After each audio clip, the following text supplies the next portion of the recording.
Hello and welcome again to Oscar Mike Radio. My name is Travis, Marine Corps veteran and your host.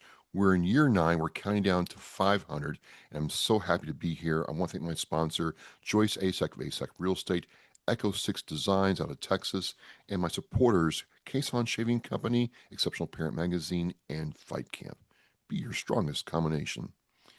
It's an exciting time here. I've had some great guests coming up for the rest of the year, and I love talking to authors. I love to read, and I don't think I've ever had a poet on Oscar Mike Radio before. So it's with great pleasure and honor that I introduce my next guest, Army veteran, officer, writer, and a bunch of other things. Ryan McDermott, welcome to Oscar Mike Radio. Thank you so much for joining me. Travis, thanks for having me. So I got the news across the wire that hey, there's this book called Downriver, and what that's about, and yes, a memoir of a warrior poet. And I'm like, I've never talked to a poet, and Mhm. I know a little bit about poetry. I haven't read a lot of it, but I'm like instantly interested. And then it was really a challenge, Ryan, because in some ways the book was very insightful and deep in some regards, as poetry can be, but the backstory was also very interesting. So this is going to be a fun conversation. Before we get into all the good stuff with the book, and it's all good, kind Mhm. of tell us, who the person Ryan is growing up and going into the Army, please. Well, Travis, well, that's a great place to start. My book starts kind of at a rock bottom moment and then kind of proceeds sort of through counseling sessions. We look back at different parts of my life. In the first part of my life, I think every veteran, I think, has an origin story to a degree of why we ended up serving. And for me, it was rooted in a sort of desire to serve the country, I think, out of patriotic values that I think we all have who serve. And also, I was sort of raised in a lower middle class background. I would say my biological father was not involved with my life. They sort of denied paternity and moved on. And my mom raised me as a single parent. And so she had her father, my grandfather, was an Air Force enlisted soldier or airman, and had retired in Orlando, Florida. And so my mom raised me in that construct. She was worked at like a 7-Eleven when I was growing up, and then moved on. Eventually married my stepfather. Had a normal family life for the most part. We suburbs of Orlando, things were pretty stable. We had two sisters and so forth.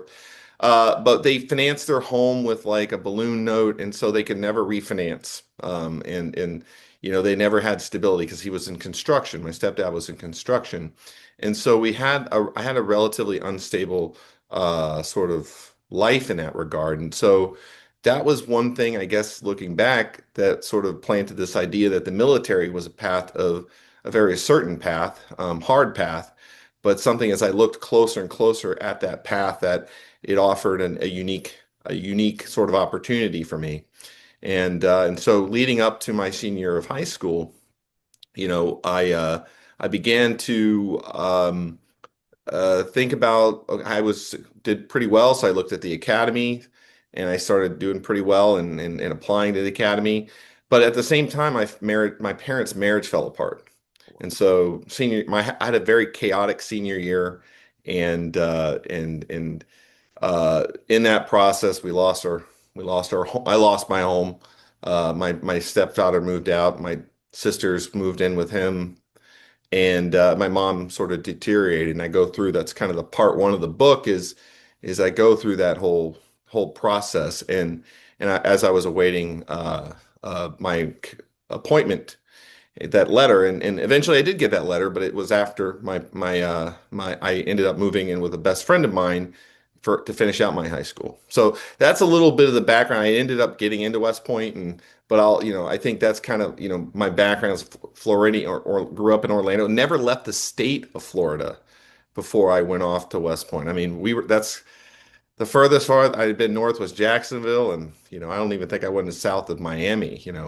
So my world was relatively small, and so when joining the military for me was kind of this big journey, this epic sort of adventure I would be on. What was it like going through West Point? I've heard it's a very rigorous experience, very demanding experience with a high set of values, and you know it gets cold in the wintertime because I'm up in this area, so it had to be a lot of change for you in a very short amount of time, but with a very high expectation of accomplishing the goal. Hmm. Yeah, when I was applying, it was like this mythical place that I didn't even know where it was. It's an hour north of New York City. I didn't know that when I was sort of first started out, and I had never been there before I got there. So when I showed up off a bus and I'm getting yelled at by people, it's a it's sort of a stressful thing. The 4 years at West Point are very structured, so very demanding on your time. You're in class. Academics are very rigid. There's not a lot of time for social activity, frankly speaking. And you drill and ceremony, and and in your summers while you're there are like you're doing training. You're spending a lot of it doing training, and you might get a few weeks off during the summer for leave or whatever. But it is a very stressful 4 years, and not a lot of people are like, oh, I'm gonna miss this place. People are very happy to graduate, happy to go into the army, and by that point in time and lead soldiers. uh, it's interesting because for me, I started journal writing because of that kind of. I mean, the one thing about West Point for me personally was it offered a sanctuary. Although it was like very stressful, there was a situation where I had a sanctuary where I had 3 square meals a day. I had people that cared about me, even though there's a high stress environment, but there's a high support environment. High stress, high support. And I began writing though as a way to process my own the stuff I had just dealt with in high school, but also what I was dealing with in college. You go through the West Point process and you start writing. Did you? It was more journaling, but did Hmm. you really enjoy the writing, aspect of writing? Yeah, I mean, at first it was sort of like a mechanical thing where I started it like a couple lines. For the book, I pull from that for that part of the book, for that chapter. It's a unique chapter in that regard because it really is the writings from way back when, a little bit modified. I pruned some stuff. But it started out mundane, but then the writing, and that's what is kind of intended to show is in the the reader should see the development of my writing as it goes from like my first kind I of. did. I did. Yeah, I saw, like, to put in the vernacular, growth. yeah. Like you kind of settled into your writing style and what you wanted to communicate. And then once you were able to accept that, the whole part of you changed and we were able to really see who Ryan was and what you were trying to communicate. Yeah, yeah. I mean, and a lot of it, is the first part. The first part of my West Point experience was just trying to survive, and a little bit looking back and everything, and then it began to evolve into, sort of more social stuff, like wanting connection, and then aspiring for family and love. Frankly speaking, I mean, that's where my memoir is probably more. It's very personal. A lot of people hold their personal aspirations and in that regard in close confines and private. But I want that became that's there's a part of that's really important for my story as it sets up is to really show that aspiration. I think a lot of men and women who serve, we are deeply committed to our families, and not just our immediate family but our broader family. And it's because we're protectors and providers and so forth. But yeah, the writing it sort of concludes, yeah, that the West Point was, it's an interesting 4 years. And I don't want to skip to it, but like my son just graduated, and it's a lot shorter as a parent seeing it could go by than it was going through it. I still have dreams. I have to go back to West Point. Now, you graduated, if I remember correctly, around, the year 2000, right before nine Yeah. eleven. And did you see when you graduated, did you see your Army career going this way at all when you graduated? It's interesting. I mean, I think in some ways there was like a feeling that something could happen where we might go to war. I don't know, but I remember it was interesting because for me, that journey was 2000, I graduated, go on leave, kind of find, I reconnected with my biological father as a part of my own growth and met my sister, and that ties into the whole story um, of how I ended up meeting my wife. But I spent the year training, so I went to the basic course, and at Fort Benning, Georgia. It's or it's in Columbus, Georgia. And then, and in January, I can't remember what, but I had to do a course in the Bradley Leader course, and then eventually Ranger School the following May. And there's some gaps where, there's between the courses that you're just there doing other things. And I ended up, you know, going to, and this is around the time I met my wife, and then 9/11 happens. And 9/11, I mean, I go into this in the book, but it was surreal. So I had just moved to Savannah, Georgia to sign into the 3rd Infantry Division. And, it was an exciting time. I'm about to sort of, I'm just now getting to the Army. And you think, oh, I'm going to have time to prepare for whatever's going to come. Well, my roommate and I were both signing in the same day. It was like 7 o'clock. I can't remember exactly what time. It was around 8 o'clock. It was right. We were on our way into Fort Stewart when the first planes began to hit on 9/11. And so it was kind of a faint thing. It was kind of weird because we were going into the headquarters where, you go to the battalion headquarters where you're trying to sign in everything Right. and staff there and you're just like the person who's showing up. And I'm like, hey, and they're watching stuff on the news and it's not really, because, I think everybody felt this. It was like not immediate, like what's going on? What is this? 9/11 now we have a whole context for it. But in the moment that it was happening, it was surreal that we're just like we just signed out and we left and then we listened to 9/11 on the radio on our way back to the house, and by the time we got back to our place in Savannah, it's about an hour drive. It was like very clear that like the this was a very much a like a coordinated attack. The buildings came down, and and then so we were supposed to get a little bit of time to kind of move in and settle into our apartment. Nope, next day we were at the unit. I was taking over my platoon. You lead these men and you're having to do this all like this. It's going quick. Mhm. I don't want to go too deep into it, but there had to be a time of like, wait a minute, this is all just coming quick, quick, quick.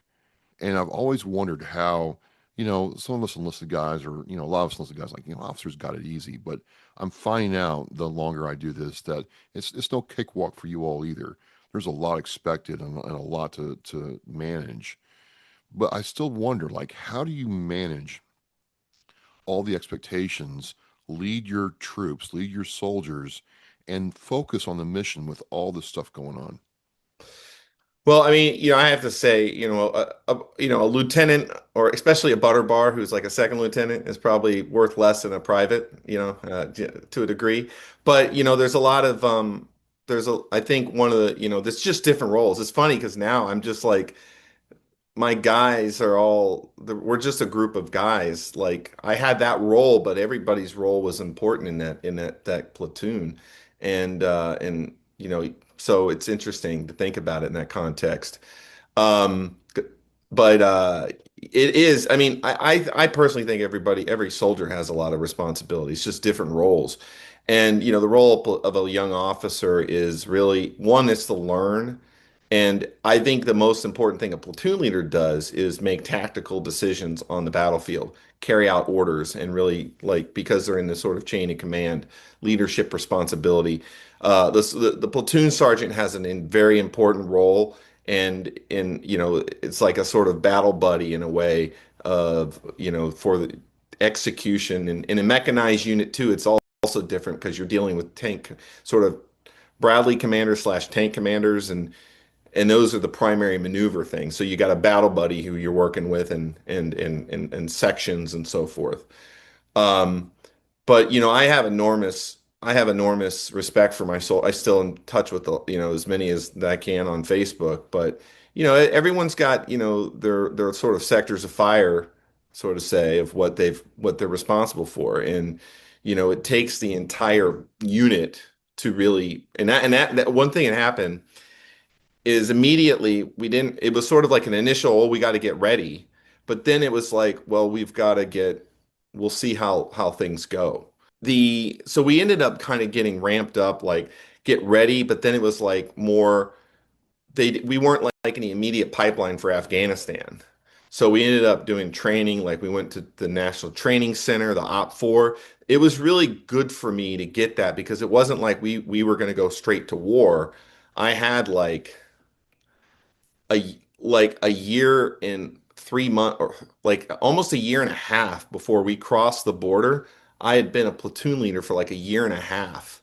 And a lot of responsibilities of platoon leader. It's not in the book. I don't think so, but I was like the unit movement officer. I had to do a lot of administrative stuff.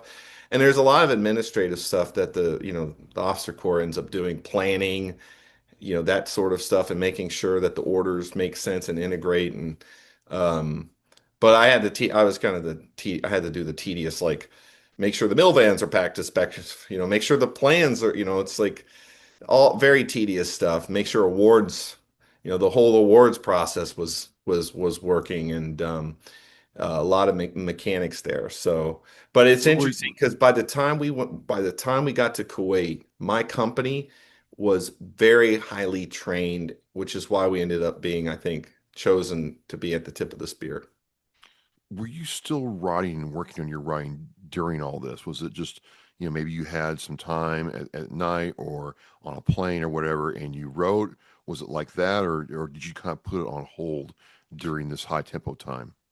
Well, I put the reflective writing on hold, and so that's a great question because it's not like I'm constantly writing. So for me, it's kind of like this. There are periods of time where I've done a lot of reflective writing where I'll write about a whole chapter, and then there's other times where I'm just iterating on it and just like refining it. At that time, I was writing my wife, and just writing letters to her. So I have a whole stack of letters every day, wrote a letter, and I have got those in a safe place. I've actually thought about like transcribing them at some point. Might be neat. Um, it's interesting because that is a story of in itself because at some point we didn't have the internet, Yeah. right? We no longer had internet the capability, and so you were 100% reliant on the written envelope letter sent in an envelope. And so what's interesting is it kind of mirrored the separation because you send that off, it takes 2 to 3 weeks to get there. I mean, seriously. And then when you get a letter, you realize, oh, this was written 2 to 3 weeks ago. And if you cycle that in of like what they know about your life and what you know about their life, it's like a month, at least a month of a distance of what's going on in their life. And it's interesting because as you kind of get through it, it's like we're talking about different things and her life, she sent letters and so kind of going on a tangent there. But my writing in the war was really pen to paper. And I used some of that to kind of and there is a letter. There's actually a letter in the book from my son, a letter to my son. Yeah. You serve in war, and you serve at a high level, and you're heavily decorated, and then you transition out. And, again, tongue in cheek, there was a time, sir, where I felt that officers got out and there was a stretch limo pulls up to the TAPS class. They take them home, they roll out the red carpet, and everything's fine for them. And I got very politely but very firmly told that that's not the case. Some officers have the very same problems that us enlisted have, in different ways. But your transition was different because you get out and you go right into your professional career, and you had a family, and you had other things going on, and that's where it really seemed like the idea for the book and the reflection really took place. Kind of go into that for me, please. Yeah. So when I got back from Iraq in '03, there was a period of time where they were like, you're going back. Right. And then I made a decision, I need to get out. And so I dropped my paperwork. I went to a new unit, and it was a sort of a refresh, reset thing.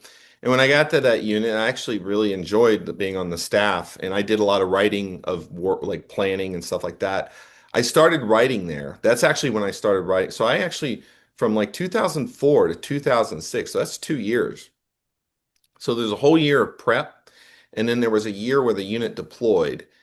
And I had already decided to get out, so they put me. I was put on rear detachment, and I spent that entire time like writing, really, and writing the chapters, like sort of in the down times, not all the time, but like in my downtime, I would write it, and I ended up writing chapters about the rear detachment. And I have to say the rear detachment and what the rear detachment role is like taking care of the families. And it's sort of unseen when you're deployed. It's kind of like whatever, there's somebody back there, whatever, there's all this stuff.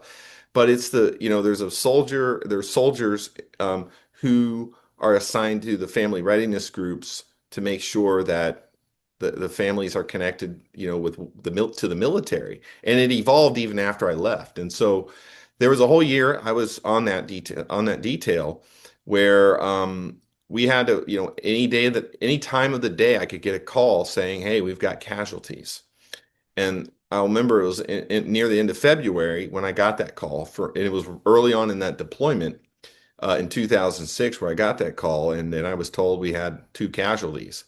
And there's a period of time where I know information that the family members don't even know, and nobody knows, and I have to keep it quiet. I can't even really let my wife know and it's hard. And so then you go there's a whole process by which the family is let known. We invite them to come to the Fort Stewart for a ceremony, and there's a whole process. We welcome them and help them grieve, because we were grieving for the loss of Minsu Choi and Landon Giles, our two heroes we lost that year. And so I mean, that affected some of my writing. I wrote about that as well and during this process, I was applying to business school and then going to business, and then I eventually went to business school. So I used that as a transition year to move to business school. And I did 2 years of business school at University of Virginia, the Darden School of Business. And I had to finance it with loans. I did not Yeah, come but grow up just with. just just curious, what Yep. drew you to business Hmm? post infantry, you know, mobile infantry type work? What drew you to business? Well, kind of the challenge. Well, I was attracted to the idea of going into a challenge, like a very rigorous, challenging environment, which investment banking was like kind of the thing I was interested in doing. And I'd done Ranger School and all that, and there's an intensity about it. And so, but in my undergrad, I majored in economics and it was interested in that world. And there's also this aspect of, when I was a kid growing up, like those forces just seems so distant, in like a distant galaxy for to me. And it was sort of like this aspirational, like I wonder what that world is like, and I wonder what I could learn from it and experience it. And so when I got to business school, I started looking at that path more seriously. It offers the potential for like signing bonuses, which I needed to kind of get through my second year of business school, because I didn't have like parents to pay for it. I took it, and they didn't have the post 9/11 GI Bill like finalized at that Right, point. right. So I had to like take out loans to pay for it, which and we had a family of five at this point. So we had two, and then right before I started business school, we had our third child. Well, you talk about your family a lot in the book, and as a father and a parent, there's a lot that you don't say that comes through, and you talk about the toll and how your wife had to, you know, hold her part together, and how you were trying to go through business school and keep focused on that because you were trying to build a better life for your family. And it was a really, you know, tough balance between you two. And it was really, don't think it's the wrong way, it was really refreshing to read that, because sometimes it's glossed over and we just got through it, and we just made it work. But I think your story, the way you did it in your book, really, hey, I wouldn't be here without my wife. And yes, we had some hard times Why did you choose to share those hard times in that way? Because some people do, but most people wouldn't have.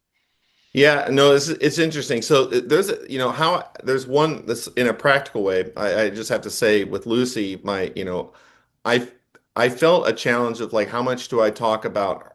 There was like a literary critic that said, hey, we want to know more about Lucy and everything like that. And the thing is, Lucy does not want everything sort of out there like necessarily, right? So there's an aspect of trying to balance the story of telling what I wanted to tell for my part of the story, illuminate how what I was experiencing was causing stress in her life, and also something, like feeding that, the overall the challenging situation, right?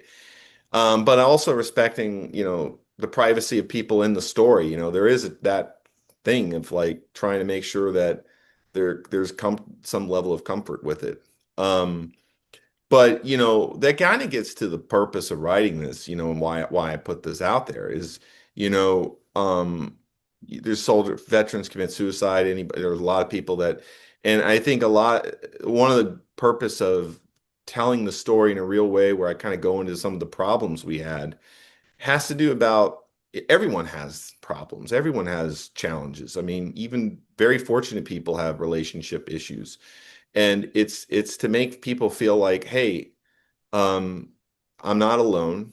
I had a person who I didn't know that well read the book, and then we got to be close because he told me that, I thought this was something different, but your vulnerability showed me that, like, I'm kind of going through that right now. And so it's to kind of help readers. There's some people who may think they're going through it now, read it like and say, oh, you know what? I connect with some of that and I don't feel alone, and kind of see that. It was really refreshing to read it because I'm like, wow, it was at that point that I really connected Mhm. with the whole overreaching theme of the book, which to me, and maybe I'm wrong here, but there's a real aspect of this is downriver, water under the bridge, but this is about healing. I'm trying to understand how to heal between me and my wife, me and my children, me and my past, and then me, Ryan, in the future. That's what I really started getting out of it at the time I started reading about the relationship between you and your wife. Did you choose this theme of healing and not really redemption, but definitely reconciliation as a theme for this? Oh yeah. Oh yeah. 100%. Very, but it's interesting because the writing process it wasn't necessarily like, oh, I'm going to write this book based on this. This book, the writing part was cathartic, and then eventually what happened is, the manuscript took different themes, but then you start to see the themes as you look back, and what I was looking for, as you're talking about reconciliation, that was the ultimate aim. If you think about the quest, what's the quest? The ultimate quest base is, as you get to the very end, the poem Downriver, it kind of lays it out symbolically. This idea of, sort of analogy of life, of being a river in a sense. And, the ending is like, it's really about at a minimum reconciling with my children in a way to be the father they deserve. And that is ultimately the ultimate sort of theme of reconciliation, and future focused. So let's talk about the poem because Yeah. I've done a little bit of writing. I wouldn't call myself a writer by trade, but and I know how hard it is on a good day. But I have tried dabbling in poetry before, and I have a new respect for people who do it. But it takes focus, work, and effort. What drew you to poetry versus, say, just writing a narrative about saying, "Hey, this is where I'm at, and this is what I want you to feel." Why did you choose poetry? Well, I think poetry chose me, in Okay. that. So no, I'll kind of get into that because, um, you know, practically speaking, I never considered the form until I was in West Point. We took a class where we had to recite poetry, actually, St. Crispin's speech, and a lot of, sort of Shakespeare type writing. And you had to write your own poem. So I wrote like a poem, very simplistic. It's in there. It's like a basic, like, okay, got it. And then what for me, what where poetry sort of chose me is it came from a form of a sort of how do I translate emotion? And you see that in the West Point chapter is I had like an example, I had emotion toward about my father, my absent father. And there's a, there's a poem about that. And so at first, if I was to kind of guide people on how to write poetry, I would say, start with your emotion, like find something where you have emotion that's like you think is, and don't even think about it. Just write the story of it in a way that's a narrative. It doesn't have to rhyme, right? Like there's a poem in there where it's frustration. It's like just it kind of it doesn't rhyme at all, but it kind of conveys the emotion of kind of the reality of living in two different worlds, and I'm trying to like reconcile my worlds as a cadet. And but eventually you start to realize, for me, then it's like then it became kind of fun of like, well, how do I convey this emotion in a rhyme in sort of rhythm? Yeah, And I was going to ask about meter. Like some of your yeah, poems, you can tell technically they're poem. You have standard meter and yeah, spacing and pacing, and then I get to the one with no meter, and I'm like, what's he doing to me here? So I was yeah. very curious how that all matured over time. Yeah, I mean, the way to think about that too is you're reading it and you're like the one with no meter is like that one is just raw. Like I didn't try to develop it any further. It was just, boom. And I kind of felt, I could have left some of them out. There's some that like, I'm like, there was a one critic that pulled one as a sort of quote. And I'm like, man, could you not, do you have to pull one that was like that to critique that specific one? Because I could have easily left that one out. Critique the one that I consider to be, the title, Downriver. Critique that one if you think it's, or maybe that's too harsh. I don't know. Um, yeah, yeah. There's some decisions that go in about because I had like, I think there's about 30 poems in there. I probably have like 80 that are in my West Point journals. And so a lot of them, that's kind of the thing. There's who's that producer that does, you know, it's sort of like when there's people that have this philosophy about music. It's like just do everything, and then you go back and you're like, you know what? I like that. I like that.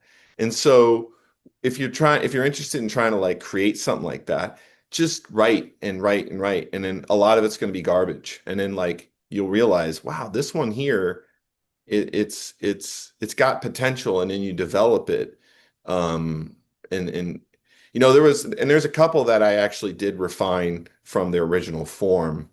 That I like the Nightmare is one that I developed a little bit more fully from its original form, because the original form was more descriptive, didn't have like a sort of thing, and then I realized, you know what, I want to work on this and see what happens. And it became something different, but it conveyed the same emotion. Speaking of emotion, what's happening to you?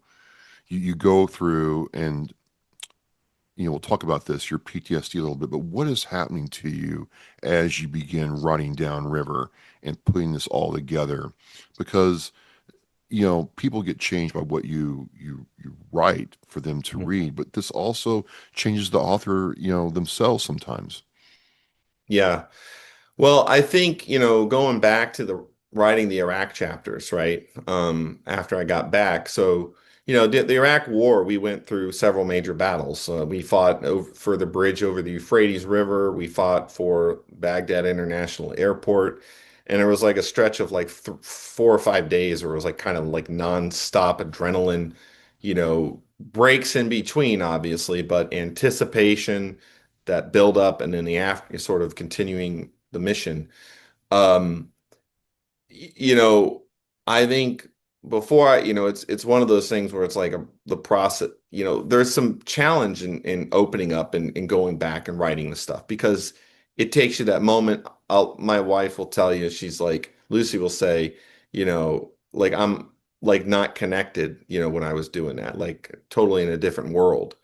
And I felt like I needed to kind of go through that in order to be like more present and just kind of work through that past experience.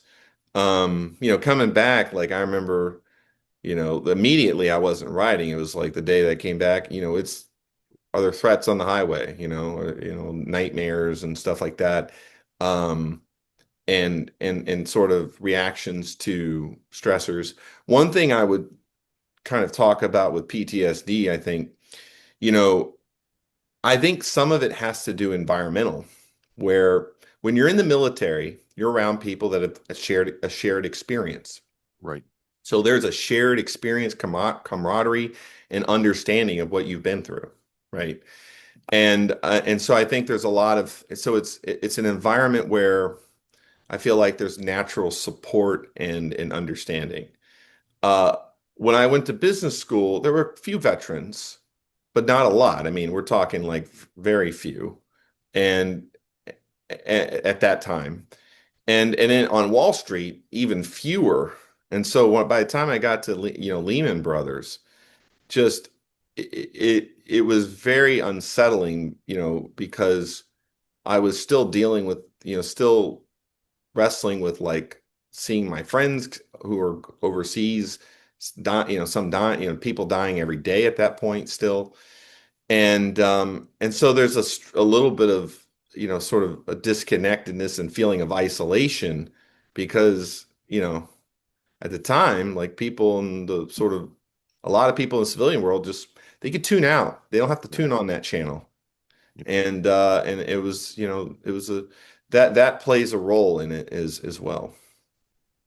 You dealt with your own PTSD and you used Downriver and writing as a way to, help you through that. Do you have any perspective or advice you'd like to share to veterans who are dealing with their PTSD in their way that you could share with us? Well, it's hard to say. I think one, just the first thing is to find purpose. Like you got to have a purpose because for me, it's my kids, right? Purpose that keep that like a foundation. It can be that or, spiritual. If God, your faith, I think is really important. It's got to be, it can be helpful. Um, or not invaluable. But in terms of practical stuff, like one, I think connecting to the men and women you serve with. I mean, that's something that could have helped me is if I maintained connection with the guys I went to war with. We kind of lost touch. One guy went into, Secret Service. Another guy went into pharmaceutical sales. A couple stayed in the military, right? And continue, a lot of them did. My soldiers kind of went to different worlds. And we connected, we connect on Facebook, but it's not like I think, immediately started like having the conversations and so forth, or just even showing that kind of support. So you know, I think that would be my, one purpose, two, connection to those you served with is really important. And, it's not just for yourself, but it's also for the veterans that you serve with, you think may need that connection because you never know, if somebody's suffering in silence. And it could be the platoon leader. It could be, if you're a soldier and you got, don't assume it's rank oriented. Everyone's human. And, When you went through this writing process and finally held that first, what do they call like the first copy of the book that you make? It's not like the movies where it's oh, like, it's like an advanced reader copy. yeah, yeah. What started happening to you when that started coming together and you had dealt with, the past, you had laid out to your children and your wife and even people that you knew, what this process was for you. What did you feel when you held that advanced copy? Well, it was certainly a significant moment. I've got it. I've got one here. I numbered it number one of the advanced reader copies because it's unique because it doesn't have some of the advanced praise quotes. That's kind of the point of it. So those to go in later. General Petraeus was one of the people that provided an advanced praise quote. Um, I'll tell you, to be honest, Travis, it felt like, okay, this is a great moment, but also like now it's time to get the message out to try to like do what that's kind of the whole purpose. I mean, there's a piece of this that, it's if a tree, it's like that saying, if a tree falls in the forest, does it make a sound? It's like if I publish this book but nobody reads it, did it ever publish? So I've wanted, I don't that finish line marked a new starting line.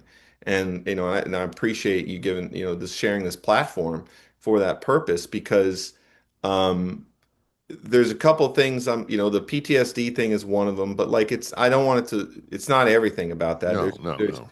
There's the reconciliation piece. There's universal themes that I think everyone, doesn't matter if you served or not, think connect to. And so there's part of this is like, so now it's like getting the message out and trying to one, if for people who may, like consider like ways of processing things, if there's different ways writing could work. The other thing is too is like people, it's like, hey, you know what? I saw how people in Ryan's life helped him, and here I am referring to myself in the third person, but how people help me. You can be that type of person, and it doesn't have to be direct, like, hey, I'm gonna. It's just checking on people. You never know. You don't.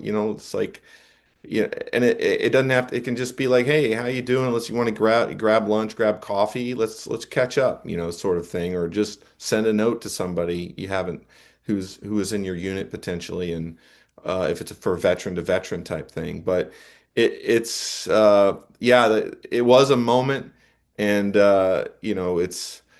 it's somewhat like dizzying because I have my normal work to do, and so I have a day, and it's a non. I have to say, it's kids are. I still got kids. There's.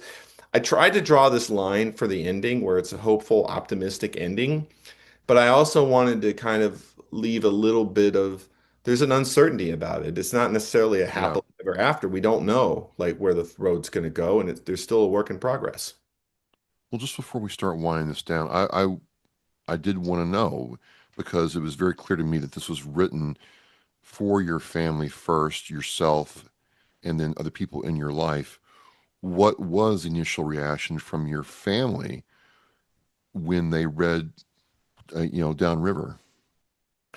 Well, different. I don't know. It's interesting. I haven't really sat down. Like Lucy has been a little bit back and forth about, I mean, just being honest, she's been a Yeah, little back and forth about like, okay, her life, she's a very private person, but overall supportive. And I think she understands why I'm trying to do this. I think same thing for my mom, right? yeah. But I think my mom, I had a conversation with her recently and she was like praising the sort of like what I'm trying to do and getting the message out. I mean, a lot of these family members lived it. Right. My father-in-law read it and he was like, wow. I mean, so I think of my family members, my father-in-law, I think his response, so he read it in like a day and a half or something, right? And and he was very praising it. And I think it's interesting because, we've not necessarily always been super close or anything, but I think for him, it gave him a new insight on who I am. Um, and my son Brandon read an earlier version of it. And he's a part of that. He wrote the afterword, and so I don't, once I have to say, like, some folks have read like prior versions of this, and so it's kind of like, do I, they're not necessarily in a rush to read the final product, and the final product it went through a lot of polish, so some of them saw the unrefined rock, and I spent several months working on iterations to get it, and then you have an editor do the final touch-ups. It's very interesting that they had that reaction.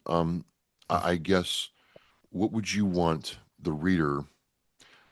I know what I got out of it. I got an appreciation for poetry. I got a new, I'm always impressed, respectful, and amazed about how varied the veteran experience is, how people from different backgrounds can get out of the military and use all kinds of different methods, means, ways to tell their story or deal with something or bring honor and awareness to something that really impacted them, right? So there was that. And then I'm like, what's next? Like he's because the ending's not really set in stone, Ryan. It's not. Yeah. And I'm like, darn, he hooked me. I just bit on that hook, line, and sinker. So what's next? What is next? Travis, I don't know. I don't No. know. I mean, I mean, there is a story that's happened since then, because the epilogue kind of covers a lot of it. So the memoir is meant to kind of really, if you think about the quest as like a quest, right? It's the key a key part is setting up the relationship with my family, my children in particular, and then ultimately the ending is tied together by the intergenerational transfer over to my son Brandon. The reconciliation there. There was, I didn't write about it, but there's a point in time where our relationship was very fractured, and he even saw like a counselor and so forth, and it really forced me to think, work to become a better father in that regard, and being patient and everything. Um, so what's next? I think we see. I mean, I feel like, I have to go back to the book, see how I ended it. You know, I, uh, I think if I can just real quick Sure. read the last parts of Downriver, the not the paragraph, but like the Please poem. do. Please It's do. uh I'll start here. Now I'm going back downriver, but it's a lonely route. It was the only way. I cannot see day, and I cannot make it right without going through the night and go insane and feel the pain. Before I reach the shallows, a walk to the gallows. With a lonely heart, this distance makes me feel. Heart feels empty. It needs plenty. I'm coming home. So I keep walking downriver for a place to cross the water. Promises that I need to deliver, and most of all, I still need to be a father. Um, I think it's just a journey. Like, I'm just gonna continue focus on my family of, right now Brandon's going to basic course. My other kids are in college. I wanted to tell the story now because it's like there is not, there's a little bit like with Lucy and I of like uncertainty about, but we have a strong relationship, and we love each other, and but it's, life is messy. It's not, Yeah. this is not a fairy tale, right? This is, and I think, um, Brandon, it's about the story passed on lessons. So I don't know what's next. I don't know if somebody was asking me if I was going to write another book, and I'm like, man, this took me 15 years. Maybe I could. I've got some ideas of things that I could do, but um I want to try to, I'm trying to get the message out on this one. I think it's unique. The poetry thing, I think, is interesting. You picked up on that because from a narrative structure, it serves a purpose, which is to kind of take you to that moment in a way that's like pure, like you're there. And then the prose is kind of meant to set you up for emotional sort of moments and so forth, and hopefully it'd be a good read. And so what's next is Brandon, Julia and William, my kids. They're my story is, I think I say this in the book. My story is just prologue for the stories they're going to live out. And I think if we have that future orientation as America, and so I don't know if you picked up on this, but there is a narrative that I'm trying to like show that these, like Iraq, Lehman, some of these, and 9/11, we all lived through. They're Yeah. traumatic experiences from a societal perspective. And to be candid, there's reconciliation we need in our country, I think, to a degree. And it starts on an individual level, and then in between, within communities and so forth. And I think part of my story is that we have to reconcile the past enough to really be focused on the future. And the future, as represented by my children, especially with Lucy, is really what bonded us strong together. Is that common purpose of making a better life for our children is what unites us. As a father, I'm just, like I said, I really resonated with that aspect of the book. No parent is perfect. I'm certainly not. But I think, you give hope that you can one day, if you have that situation with your children, you can, reconcile and be stronger. uh, the aspect of your life partner, your wife, as a teammate, as she's in a gunfight with you, and there with you, really came through. Uh, regardless if you write again or not, I was really pleased and honored to read this book. And how can people? You're trying to get it out there. Yeah. How do they get this? And is it just on Amazon or is there other places? Do you have signed copies? Well, Travis, that's a great point. I have the ability to do signed copies. I think, but I haven't sort of set up a mechanism to do that. Yeah. I would say right now, probably the best thing, Facebook. I have a Downriver Memoir of a Warrior Poet page. You can follow me there. I also have a Downriver Memoir website. You can look up, search my name, Ryan McDermott, in the title of the book. But if they want to buy the store, they want to just buy the book, Amazon, Barnes and Noble, it's on all online retailers. I did this independent route, so I'm not necessarily in all the bookstores and but most people buy books online anyway.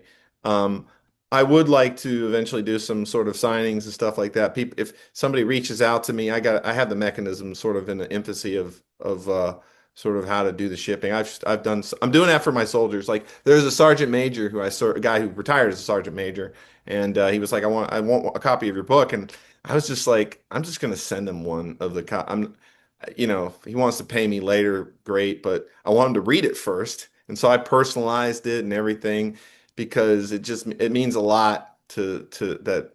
It reflects on his service too. So yeah, Downriver Memoir of a War Poet on Facebook. I'm on Instagram, and you can find it on all online retailers. Well, I will have the links to the Facebook page. I have the link to your website where it has you and the book, and an Amazon link in the Osmic Radio show post. Again, Ryan, thank you for coming on during this time as we count down number 500. It's a really exciting time for the show, and I thoroughly enjoyed it. I like to read, and poetry was just a new wrinkle that I haven't dug into before. And I want to thank you for sharing so candidly. Travis, thanks for having me on. Really appreciate it.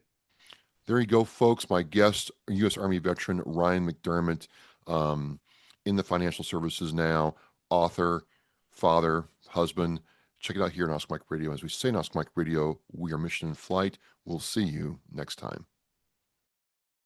Every generation, every sacrifice. Our nation's service members have stood up for our freedom, our families, and our future. Now it's our turn to stand up for them. This year, you can honor their service in a deeply personal way by sponsoring a $17 Veterans Wreath. Each wreath is more than a symbol. It's a heartfelt tribute to the heroes who served and to the families who carry their legacy. Visit wreathsacrossamerica.org to sponsor a wreath today. This isn't just a wreath. It's a personal gift to an American hero. Thank you for listening and watching Oscar Mike Radio, where our active duty service members and veterans are in action and the mission is in flight. Oscar Mike Radio is an oversized load Co-Sinister One production. If you are a veteran or know a veteran who needs help, please dial 988 and press 1 for the Veterans Crisis Line.